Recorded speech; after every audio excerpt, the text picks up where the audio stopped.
Tanong nila sa'kin sa Paskong darating, tumatanda ka na, ba't single ka pa din? Ang sabi ko naman, sarili mahalin.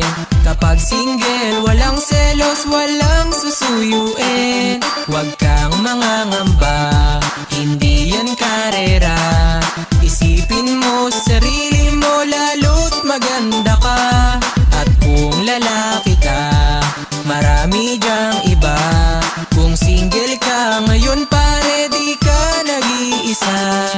Jingle bells, single ka pa din. Ayos lang sarili